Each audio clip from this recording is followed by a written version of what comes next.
Hello dear students, हम कर रहे थे लीनियर अलजेब्रा। तो लीनियर अलजेब्रा में आज हम स्टार्ट करेंगे नया चैप्टर। तो नया चैप्टर है, इसका नाम है matrix of a linear transformation. कि अपने को ना क्या करना है कि अगर लीनियर ट्रांसफॉर्मेशन दी हो तो उससे हमने एक मैट्रिक्स बनानी है। ठीक है, अगर हमें दी हो मैट्रिक्स, उस मैट्रिक्स से हमने लीनियर ट्रांसफॉर्मेशन बनानी है। तो ये सब करेंगे हम इस चैप्टर के अंदर। तो चैप्टर का नाम है matrix of a linear algebra. ठीक है, linear transformation, matrix of a linear transformation. तो देखो कि इसके अंदर सबसे पहले तो देखो कि एक डेफिनेशन दी हुई है, क्या है, कोऑर्डिनेट। तो कोऑर्डिनेट के अंदर देखो क्या है, हमने वेक्टर स्पेस पढ़ा है। मान लो एक ना V/F क्या है, एक वेक्टर स्पेस है। क्या है, V/F एक वेक्टर स्पेस है। और इसके बेसिस ले लिए हमने, बेसिस है मान लो इसके, ये n डायमेंशन का है, तो U1 U2 U3 and so on UN। ठीक है, ये क्या है, इसके बेसिस है। अब क्या होता है कि बेसिस क्या होते हैं कि इसका कोई भी एलिमेंट लो आप, वो इनके वेक्टर के इनके बेसिस के एलिमेंट के लीनियर कॉम्बिनेशन में लिखा जाएगा। तो हमने मान लो U ले लिया, कहाँ से, VNF, इससे। तो जो U है ना, वो इनके लीनियर कॉम्बिनेशन में लिखा जाएगा। कैसे, A1 U1 plus A2 U2 and so on AN UN। यहाँ तक कोई दिक्कत नहीं। अब बात है कि इसके अंदर जो ये आए हैं ना अपने पास स्केलर, कौन कौन से, A1 A2 A3 and so on. इसको अगर हम इस तरह से लिखें A1 A2 A3 and so on AN, तो इनको हम क्या बोलते हैं, कोऑर्डिनेट। क्या बोलते हैं, कोऑर्डिनेट। तो ये है अपने पास क्या, कोऑर्डिनेट। जो क्या है कि वेक्टर है, वेक्टर के साथ जो स्केलर आए हैं अपने पास, इन स्केलर को हम क्या बोलते हैं, कोऑर्डिनेट। ठीक है, क्या बोलते हैं, कोऑर्डिनेट। हर बार क्या आते हैं अपने पास, स्केलर है, शुरू से करते हैं लीनियर डिपेंडेंट है, इंडिपेंडेंट के अंदर भी अपने पास इसी तरह से स्केलर आते थे। ठीक है, इनको क्या बोलते हैं आपको, कोऑर्डिनेट। ये है इसकी फर्स्ट डेफिनेशन, कोऑर्डिनेट।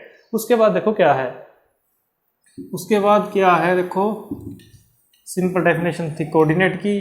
उसके बाद जो क्या है कि यहाँ से शुरू होगा जो अपना मेन काम है। देखो कि ना कोई ट्रांसफॉर्मेशन दे दी अपने को T, कहाँ से कहाँ तक दे दी, V से लेके मान लो U से लेके V तक ले लो, U से लेके ना V तक ले ली। ठीक है, अब देखो U भी वेक्टर स्पेस होता है और V भी वेक्टर स्पेस होता है। तो जो U है ना, इसके जो हमने बेसिस मान लिए, बेसिस क्या, ऑर्डर्ड बेसिस, क्या मान लिए, ऑर्डर्ड बेसिस। वो हमने क्या मान लिए, U1 U2 U3 and so on UN मान लिए। अब बात है V की, V भी वेक्टर स्पेस है। तो इसके हमने मान लिए ना, वो क्या मान लिए, B' नाम दे दिया उनको, और V1 V2 V3 and so on VM। N ले लो, या सेम भी हो सकते हैं, अलग अलग भी हो सकते हैं, कोई दिक्कत नहीं, सेम ले लो चलो।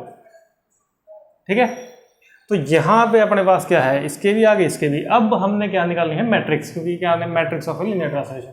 कि अगर हमने मैट्रिक्स निकालना है, देखो रिप्रेजेंट कैसे करेंगे इस लीनियर ट्रांसफॉर्मेशन T की मैट्रिक्स विद रिस्पेक्ट टू में ordered basis B and B' और B' के रिस्पेक्ट में। ठीक है, वो कैसे निकलेगी, देखो ये सारे एलिमेंट हैं इस U के एलिमेंट डोमेन के। अगर हम इनके ऊपर अप्लाई कर दें T, क्या अप्लाई कर दें, T, ठीक है, सबके ऊपर अप्लाई करते हैं, तो ये कहाँ चले गए, यहाँ चले गए, इसके एलिमेंट बन गए। अगर इसके एलिमेंट हैं और इसके एलिमेंट, तो इसके बेसिस के एलिमेंट के लीनियर कॉम्बिनेशन में लिखे जाएंगे। तो ये कहाँ, यहाँ है, इसके बेसिस कौन से, ये वाले हैं, ये वाले हैं। तो क्या आएगा आपके पास, A1 जो स्केलर है ना, उनको आप कैसे लो, A11 V1 plus A21 V2 and so on A2n VN, sorry क्या, AN VN। A क्या देखो, A11 21 N1। और दूसरा क्या आएगा, देखो A यहाँ पे कितना आएगा, 12 V1 plus A22 V2 and so on, यहाँ पे कितना आ जाएगा, AN2 VN and so on. Last में यहाँ पे कितना आएगा, AN1 V1 AN2 V2 and so on ANN VN। ठीक है, क्या किया हमने, इस तरह से लिख दिया। अब इसकी क्या बनाते हैं, मैट्रिक्स। तो जो मैट्रिक्स बनेगी वो कैसे बनेगी, देखो मैट्रिक्स आपने कैसे लिखना है कि जो ये हैं स्केलर, इन स्केलर्स की बनेगी अपने पास क्या, मैट्रिक्स। ठीक है, इन स्केलर्स की मैट्रिक्स बनाई। इसको लिखेंगे कैसे, जैसे ये है ना, A11 A21 and so on AN1। ये जो है फर्स्ट कॉलम, जो ये है second column A12 A22 and so on AN2 and so on. Last में क्या बनेगा AN1 AN2 and so on ANN। ठीक है, तो यहाँ पे कितना बना देखो A1N A2 and so on this. ये अपने पास क्या आ गई, मैट्रिक्स आ गई किसकी, विद रिस्पेक्ट टू में order basis B and B dash. ठीक है, मेन कंसेप्ट क्या है कि आपको लीनियर ट्रांसफॉर्मेशन दी होगी, इसके बेसिस दिए होंगे, इसके बेसिस दिए होंगे। अगर बेसिस नहीं दिए हैं तो स्टैंडर्ड बेसिस लोगे आप। ठीक है, इसके बेसिस लिए, इसके बेसिस लिए एक लीनियर ट्रांसफॉर्मेशन दी होगी। उस लीनियर ट्रांसफॉर्मेशन के अंदर आप क्या करोगे, पहले तो ये बेसिस पुट करोगे, ये बेसिस पुट करोगे। जैसे ये मान लो लीनियर ट्रांसफॉर्मेशन दे दी कोई, उसके अंदर U1 पुट किया, कुछ भी आएगा, उसको आपने इसके लीनियर कॉम्बिनेशन में लिखना है। लिखने के बाद उसको इस मैट्रिक्स की फॉर्म में लिखना है। मैट्रिक्स की फॉर्म में लिखोगे तो इस तरह से, फर्स्ट कॉलम ये, सेकंड कॉलम ये, लास्ट, इस तरह से। ठीक है, एग्जांपल आएगा उसके अंदर और अच्छे से क्लियर होगा इसको। ठीक है, यहाँ तक ठीक है। उसके बाद देखो कि क्या है उसके बाद ना इसने रिजल्ट दिए हुए हैं 2-3, क्या है देखो, बिल्कुल सिंपल है, उनका यूज़ करेंगे। अगर सम आएंगे ना तो यूज़ करेंगे। देखो उसने क्या दिया कि ना लीनियर ट्रांसफॉर्मेशन, लीनियर ऑपरेटर है T। ठीक है, उनकी मैट्रिक्स है, एक तो क्या है मैट्रिक्स T1 है और एक क्या है T2 है। अगर T1 प्लस T2 है, ये क्या है मैट्रिक्स है, तो इसको ना आप ऐसे लिख सकते हो। ठीक है, सेकंड क्या है कि अगर स्केलर मल्टीपल आ जाए इसका तो ये बाहर आ जाएगा और ये अंदर। थर्ड क्या है कि अगर T1 T2 साथ में हो तो इसको आप अलग अलग लिख सकते हो। ठीक है, ये बिल्कुल सिंपल से रिजल्ट है। इसको हम अगर एग्जांपल आएंगे ना उसमें यूज़ करेंगे। ठीक है, तो याद रखना है आपने इनको। उसके बाद क्या दिया हुआ है कि अगर आपने मैपिंग ना, आइडेंटिटी मैपिंग ले ली, मान लो आपको ना बेसिस दे दिया उसने, क्या U1 U2 and so on U1, और आपको उसने क्या दे दी कि मैपिंग है वो आइडेंटिटी मैपिंग है। आइडेंटिटी मैपिंग का आपको पता है कि जो आप लोगे ना वही आ जाएगा।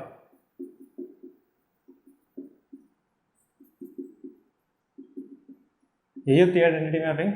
तो इसको आप कैसे लिख सकते हैं, 1.U1 0.U2 and so on 0.UN। Same 0 into में U1, यहाँ पे कितना आ जाएगा 1 इंटू में U2 and so on 0 into में UN, और लास्ट में कितना आ जाएगा 0 इंटू में U1 0 इंटू में U2 and so on 1 into में UN। इसकी जो आप मैट्रिक्स बनाओगे वो आपके पास आइडेंटिटी आएगी एंड सो ऑन, इस तरह से।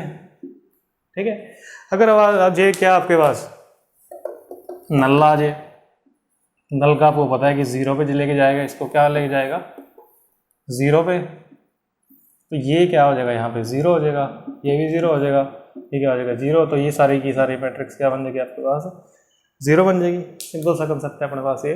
ठीक है, तो ये थे कुछ इसके क्या आर्टिकल।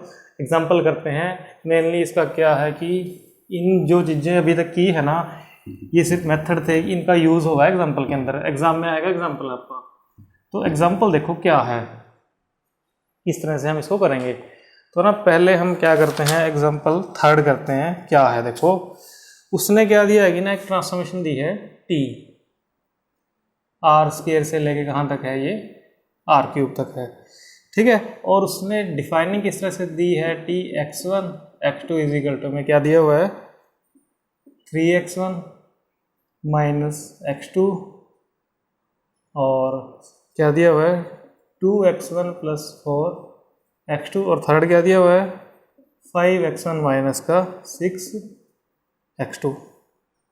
ये दिया हुआ उसने क्या बोला कि find the matrix representation of the transformation this given by this relative to the standard basis. ठीक है, स्टैंडर्ड बेसिस के रिलेटिव में हमने इसकी क्या निकालनी है, मैट्रिक्स रिप्रेजेंटेशन। R2 है, इसके जो स्टैंडर्ड बेसिस होंगे अपने पास वो क्या होंगे, देखो जो R2 के हैं वो क्या होंगे 1 0 और 0 1, और जो R3 के हैं वो क्या होंगे 1 0 0 0 1 0 0 0 1, यही होंगे। अब देखो कि सबसे पहले तो देखो इसको अगर हम U1 मानने हैं, इसको U2, इसको क्या मानना है V1, इसको V2, इसको V3, जो हमने आर्टिकल किया था ना उससे कंपेयर करो इसको। इस तरह से था तो सबसे पहले क्या था, T u1, T of u1 मतलब 1 0, इसके अंदर 1 और 0 पुट करोगे तो कितना आएगा 3 2 5, यही आएगा। सेकेंड u2 पुट करोगे वो कितना आएगा -1 4 -6, ठीक है। उसके बाद क्या करना था, जो ये आया है ना इसको इनके लीनियर कॉम्बिनेशन में लिखना है, ठीक है। तो स्टैंडर्ड बेसिस है तो आप देखो पहले तो ना बेसिस लिख लो 0 0 1 और सेकंड कितना आ जाएगा 1 0 0 प्लस 0 1 0 प्लस 0 0 1 लिख दिए। स्टैंडर्ड बेसिस है, यहाँ पे देखो 3 है 3 2 और यहाँ पे कितना आ जाएगा 5। स्टैंडर्ड बेसिस के केस में कोई दिक्कत नहीं है, सीधा यही आ जाएंगे एलिमेंट। यहाँ पे -1 आ जाएगा, यहाँ पे 4 आ जाएगा, यहाँ पे क्या आ जाएगा 6 आ जाएगा, ठीक है, कोई दिक्कत नहीं है। इसकी मैट्रिक्स बनानी है अपन, मैट्रिक्स कैसे बनती है 3 2 5 -1 4 6 -6 है, ये कितना आ जाएगा -6। ये क्या आ गया इसकी मैट्रिक्स रिप्रेजेंटेशन आ गई, समझ आ गया। ये अपने को ट्रांसफॉर्मेशन उसने दी है, इसके बेसिस और इसके बेसिस अगर दिए हैं तो ठीक है, नहीं तो स्टैंडर्ड बेसिस लोगे। स्टैंडर्ड बेसिस लिया आपने, स्टैंडर्ड बेसिस को इसके अंदर पुट किया तो ये उस तरफ चला गया। इसके जो अपने पास क्या है बेसिस है उनके लीनियर कॉम्बिनेशन में लिखा और यहाँ से बनेगी मैट्रिक्स। एक चीज़ देखो आप, मैट्रिक्स है ये, इसका ऑर्डर कितना है अपने पास 3 क्रॉस 2। तो ये आप कहाँ से देखोगे कि यहाँ से अगर 2 से देखो R2 से लेकर R3 तक गई है तो जो इसका ऑर्डर बनेगा ना ये क्या बनेगा 3 क्रॉस 2, 2 क्रॉस 3 नहीं बनेगा 3 क्रॉस 2, इसका पहले ये फिर ये। अगर R3 R4 हो तो 4 क्रॉस 3, इस तरह से देखना है अपने। ये बन गया अपने पास, ये क्या है इसकी मैट्रिक्स रिप्रेजेंटेशन, ठीक है। अब आते हैं फर्स्ट जो अपने पास है एग्जाम्पल उस पर। तो फर्स्ट एग्जाम्पल क्या है देखो कि उसने ना एक ट्रांसफॉर्मेशन दे दी टी, कहाँ से लेके R² से लेके दे दी R³ तक, और उसने एक दे दी मैट्रिक्स, क्या है मैट्रिक्स 1 -1 -2 3 0 1, और उसने बेसिस दिए हैं B, क्या दिया हुआ है 1 1 0 2, और B डैश क्या दिया हुआ है 0 1 1 और 1 0 1, और थर्ड क्या दिया हुआ है 1 1 0, ठीक है। अब देखो कि इसके अंदर क्या है, इसके अंदर उसने क्या बोला है कि लीनियर ट्रांसफॉर्मेशन निकालो, क्या निकालो लीनियर। इसका रेसिप्रोकल है इसलिए मैंने इसको रफ नहीं किया, इससे कंपेयर करेंगे। यहाँ लीनियर ट्रांसफॉर्मेशन दी थी, मैट्रिक्स बना दी, अब उसने मैट्रिक्स दे दी, ठीक है, मैट्रिक्स दी है और हमने क्या निकालनी है लीनियर ट्रांसफॉर्मेशन, ठीक है। तो कैसे करेंगे देखो हमने ना क्या लिया देखो T, अगर हम T11 निकालें, क्या निकालें T11 निकालें तो कैसे निकलेगा। अगर मैट्रिक्स दी है और अपन ने निकालना है T11, मतलब इसको मान लो आप क्या U1, इसको U2, इसको V1, इसको V2 और इसको V3। तो T ऑफ U1, यहाँ से देखो T of U1, T of जो U1 है अपने पास वो कैसे निकला था इससे कि अगर इसकी जो फर्स्ट अपने पास क्या है कॉलम है ये तो अपने पास क्या आ जाए स्केलर की जगह पे, और यहाँ पे क्या है जो B डैश के इस तरफ के क्या है अपने पास बेसिस के एलिमेंट। तो इसमें क्या बनेगा 1, फर्स्ट क्या है इसके अंदर 0 1 1 प्लस में, सेकंड क्या है -2 और सेकंड 1 0 1, उसके बाद थर्ड क्या है 0 और 1 1 0। समझ आई बात क्या है कि 3 2 5, यही है 3 2 5। अब यहाँ देखो 1 -2 0 1 -2 0, और यहाँ पे क्या है, यहाँ पे अपने पास क्या है जो इस तरफ वाले इसके जो अपने पास क्या है बेसिस, और ये क्या लिया अपने इस तरफ के बेसिस, ये जो बेसिस है इसके हैं, B डैश वाले इसके हैं, इस तरह से आ गया फर्स्ट आ गया। इसको जब आप सॉल्व करोगे, इसको सॉल्व करोगे तो अपने पास कितना बनेगा देखो, ये तो 0 है, ये कितना है -2, तो क्या आ गया -2, सेकंड कितना आ गया 1, यहाँ पे 0 है, ये भी 0 है, थर्ड कितना आ गया ये 1 -2, तो कितना आ गया ये -1, ठीक है। तो अपने पास क्या आ गया T ऑफ 1 1 की वैल्यू आ गई -2 1 -1, ठीक है। सेकंड निकालोगे क्या t 0 to, वो कैसे निकालोगे? सेम यही मेथड रहेगा। इससे क्या है, माइनस का 1 और 0 1 1 प्लस 3 1 0 1 प्लस 1 1 1 0। इसको सॉल्व करोगे तो आपके पास कितना आएगा? देखो क्या यही लिखा है मैंने, माइनस का 1, 3 और 1 और इसके बेसिस के एलिमेंट। तो ये कितना बन गया? देखो यहाँ से आप करोगे तो कितना आ गया? यहाँ से देखो ये तो 0 है, 3 प्लस 1 4, सेकंड माइनस का 1 और ये 0 और ये 0 बनेगा। थर्ड क्या आ गया? माइनस का 1 और प्लस का 3 2 4 0 2, ये 2 आ गए अपने पास। तो यहाँ तक था इसका यूज़। अब इसको कर देते हैं रफ, इससे कंपेयर किया, समझ आ गया। अब देखो इसके बाद क्या करेंगे,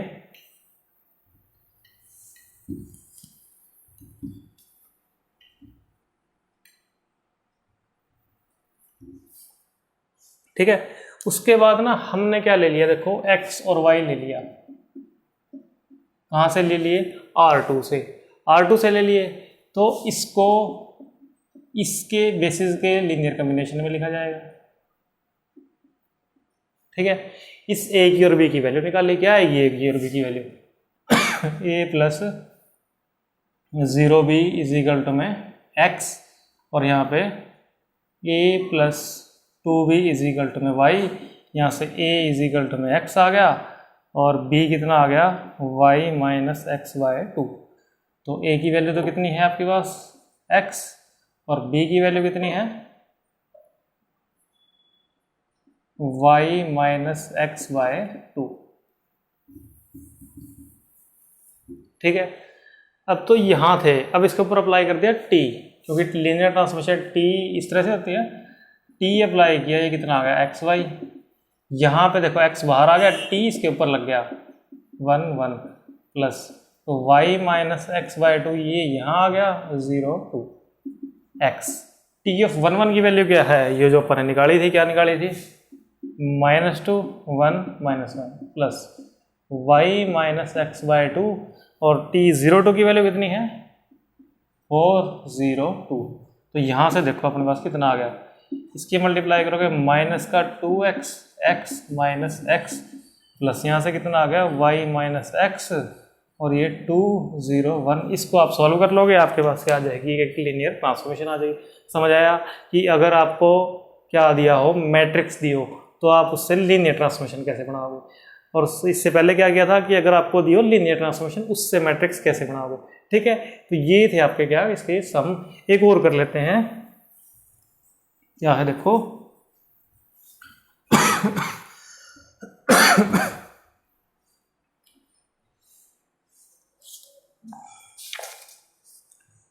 इसके बाद क्या दिया हुआ, देखो एक ना सेकंड सम दिया हुआ है। क्या दिया हुआ है? Find the matrix representation. Matrix representation निकालनी है आपने, R³ से लेके R4 तक दिया हुआ है। और ट्रांसफॉर्मेशन क्या दी हुई है? t of x y z is equal to में x plus y plus z और 2x प्लस जेड, और क्या दिया हुआ है? 2y minus z 6y relative to the standard basis. उसने क्या बोला है? स्टैंडर्ड बेसिस के रिलेटिव निकालना है आपने, ठीक है। तो कैसे करोगे? इसके बेसिस क्या हैं? R3 के। R3 के जो बेसिस हैं आपके पास वो क्या हैं? 1 0 0 0 1 0 और 0 0 1। और R4 के जो है वो क्या है? 1 0 0 0 0 1 0 0 0 0 1 0 और 0 0 0 ये है। तो पहले आपने पुट किया क्या? 1 0 0, कितना आएगा यहाँ पे? 1 2 0 0, यही आएगा। सेकंड पुट किया 1 0 2 6। थर्ड पुट किया 0 0 1, कितना आएगा?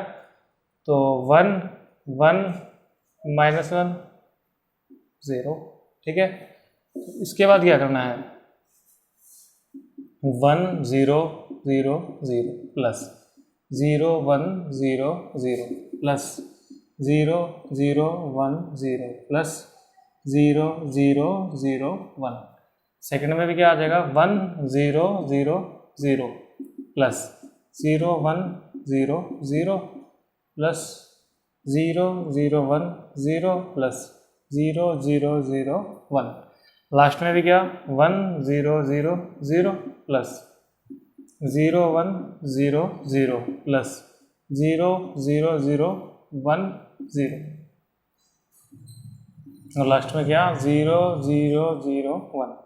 तो इसके लीनियर कॉम्बिनेशन में लिखोगे क्या आएगा, यहाँ पे 1 आ जाएगा, यहाँ पे कितना आ जाएगा 2, बाकी 0 0 है, यहाँ पे क्या आ गया 0 0, यहाँ पे 1 0 2 6 और यहाँ पे 1 1, यहाँ पे कितना आ गया -1 0। इसकी मैट्रिक्स रिप्रेजेंटेशन क्या होगी, यहाँ से करेंगे तो 1 2 0 0 1 0 2 6 1 1 -1 और 0। 3 क्रॉस 4 है तो ये कितनी बन गई अपने पास 4 क्रॉस 3 की बन गई। ठीक है, एक तरह से अगर आप इसको ना देखो अच्छे से तो ये x y z 1 1 1 2 z 2 y की 0 z का ये y का अपने x का 0 है 0, y का 2 है, z का कितना है -1, यहाँ पे सिर्फ y है तो सेकंड आ गया। अगर बात है स्टैंडर्ड बेसिस की तो हम इसको तरह से इसको देख सकते हैं कि ये इस तरह से लिखी जाएगी, लेकिन आपको ये करके दिखाना पड़ेगा सारा जो है इसका प्रोसेस है। ठीक है, तो ये है अपने पास क्या मैट्रिक्स ऑफ लीनियर ट्रांसफॉर्मेशन। तो यहाँ तक आप इसको अभी तक करोगे तो नेक्स्ट लेक्चर में हम क्या करेंगे, इससे आगे करेंगे।